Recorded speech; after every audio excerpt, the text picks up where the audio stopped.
अगर एक तरफ यादव का मामला हो, एक तरफ आपका मामला हो, खान का मामला हो, तो यादव पैरिटी पे होगी। लेकिन समाजवादी पार्टी रामाकांत यादव अगर बंद हो जाए तो उससे मिलने उसका राष्ट्रीय अध्यक्ष जा सकता है, क्योंकि वो यादव है। पुष्पेंद्र यादव की हत्या हो जाए, जो माफिया था, उसके एवज में पूरे उत्तर प्रदेश में हर जिले में धरना और प्रदर्शन होगा, क्योंकि वो यादव था। और ये आजम खान है साहब। कहां आप उम्मीद करते हो समाजवादी पार्टी से? जो INDI वाले हैं वो हिंदू धर्म को गाली देने का काम करते हैं, सनातन को गाली देने का काम करते हैं। भारतीय जनता पार्टी इस्लाम धर्म और धर्मों के ऊपर उंगली उठाने का काम करते हैं। मैं खुद भुक्तभोगी हूं, उसका प्रूफ है मेरे पास। जब आजम साहब गिरफ्तार हुए उस वक्त हमारे उस वक्त में समाजवादी पार्टी में था। समाजवादी पार्टी के किसी नेता ने प्रमुखता से उनका समर्थन नहीं किया, उनके समर्थन में कोई बयानबाजी नहीं। हमने, आज भी वो अखबार की कटिंग है, हमने उनके समर्थन में उत्तर प्रदेश सरकार का पुतला दहन करने का काम किया, जिसमें कि हम गिरफ्तार हुए, जेल भी गए जी। उसके बाद हमने साहिबाबाद विधानसभा में, जब मैं विधानसभा का प्रभारी था, तो एक अभियान चलाया। मजे की बात है, अभियान चलाया कि आजम साहब को रिहा करो, हस्ताक्षर अभियान। लगभग 25,000 लोगों का हस्ताक्षर करवाकर जिला अधिकारी महोदय के माध्यम से हमने राष्ट्रपति महोदय को देने का काम किया। लेकिन उस कार्य को करने में कितनी कठिनाइयों का सामना करना पड़ा वो मैं जानता हूं, क्योंकि उस वक्त में जो पार्टी के जिला अध्यक्ष थे यहाँ के, या महानगर अध्यक्ष थे, उन्होंने साफ शब्दों में कहा कि तुम्हें लखनऊ से कोई आदेश आया है। मैंने कहा मैं नेता की मदद कर रहा हूं, कल को तुम्हारी गिरफ्तारी हो जाए तो मैं लखनऊ से फोन आने का इंतजार करूंगा? नहीं, इस काम को मत करो। मैं करूंगा। मैंने किया। मेरा अंतरात्मा कहा कि आजम साहब की मदद होनी चाहिए, उनके हक में आवाज उठनी चाहिए।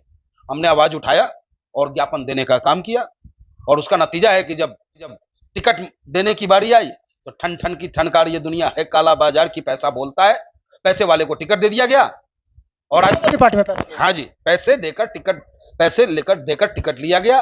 और उसके बाद चुनाव लड़ने वाला व्यक्ति आज वो कहां है?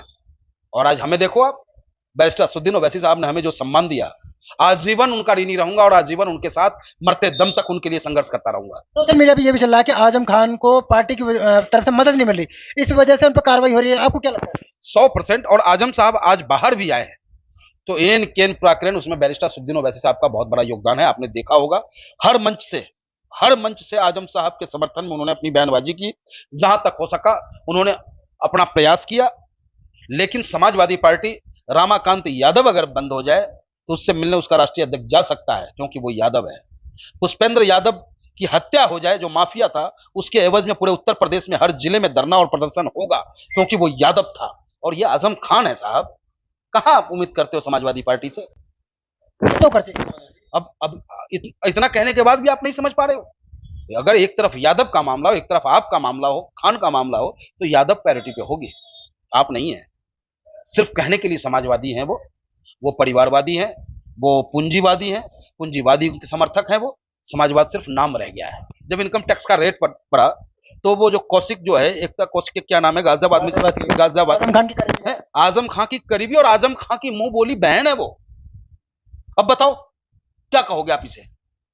कितनी बड़ी रिश्ता है, बहन से भी बड़ा रिश्ता, भाई बहन से भी बड़ा कोई रिश्ता हो सकता है?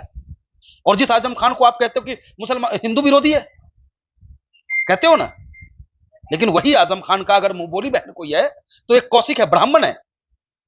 लेकिन 2 नंबर का पैसा तो निकल रहा है। देखिए, अब 2 नंबर का निकलेगा, उसके बाद आप कहेंगे। अभी आप नहीं कह सकते। मीडिया में चल रहा है कि 300 करोड़ के आसपास जो इतना रुपया है वो टैक्स चोरी। भैया, सरकार चाह ले तो कहीं से भी कुछ भी निकाल सकता है। आजम साहब के साथ आज भी हमारी सिंपैथी है, हमारी पार्टी की सिंपैथी है। आजम साहब के साथ बेइंतहा जुल्म हो रहा है। हम ऊपर वाले से प्रार्थना करते हैं कि उनको इस संघर्ष से उबरने की शक्ति मिले उनको, और हम लोग उनके साथ हैं। और अगर शासन प्रशासन उनके साथ नाजायज करता है तो ऑल इंडिया मजलिस इत्तेहादुल मुस्लिमीन शासन और प्रशासन के खिलाफ भी संघर्ष करने को तैयार है। समाजवादी पार्टी कभी उनका सम्मान नहीं किया, समाजवादी पार्टी को उन्होंने ताकत जरूर दिया है। और आज भी हम लोग कहते हैं कि आप आए, आपका अभिनंदन और स्वागत है। क्योंकि एक तरफ भारतीय जनता पार्टी है जो मुस्लिम को टारगेट करके मुस्लिम धर्म को गाली देने का काम करते हैं, और दूसरी तरफ ये ठगबंधन जो है INDIA, ये सनातन धर्म को गाली देने का काम कर रहा है। आप ठगबंधन कहते हैं?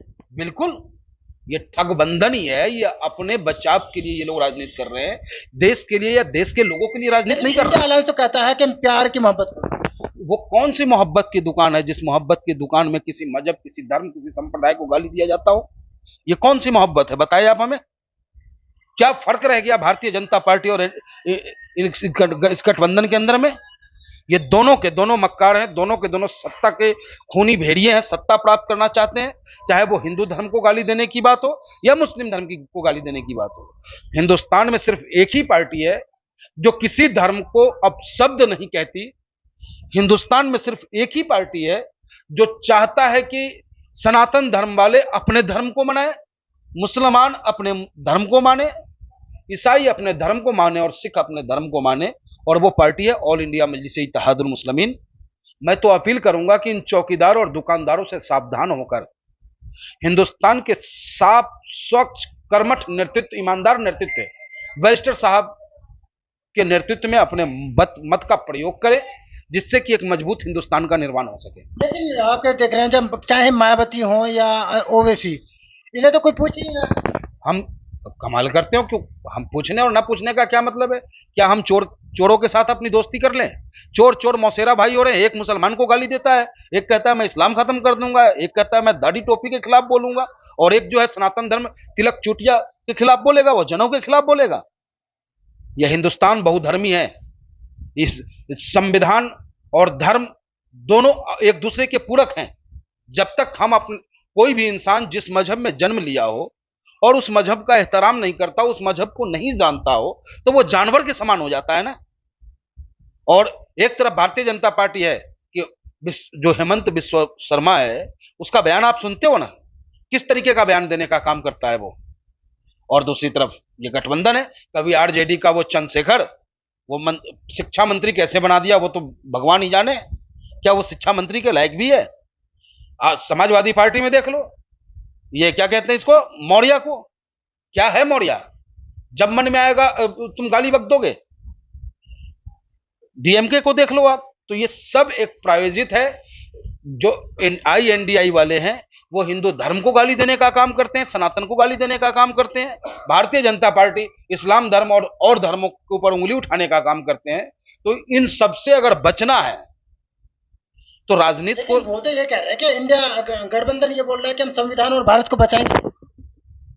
संविधान की बात करेगा मेरा नेता, भारत को बचाने की बात करेगा मेरा नेता, और बचाएंगे वो। उनका नेता बात करेगा तिलक मिटाने की, उनका नेता करेगा चुटिया खत्म करने की, उनका नेता बोलेगा कि भाई रामचरितमानस ही गलत है, और एक तरफ वो भारतीय जनता पार्टी बोलेगा कि कुरान गलत है।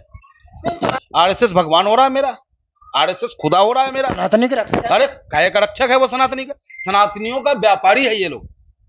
सनातनियों के नाम पर अपने व्यापार को कर रहे हैं, क्योंकि धार्मिक संगठन कभी राजनीति में हस्तक्षेप नहीं करता। हम लोग राजनीति करते हैं, हमारा नेता राजनीति करता है और राजनीति की बात करते हैं।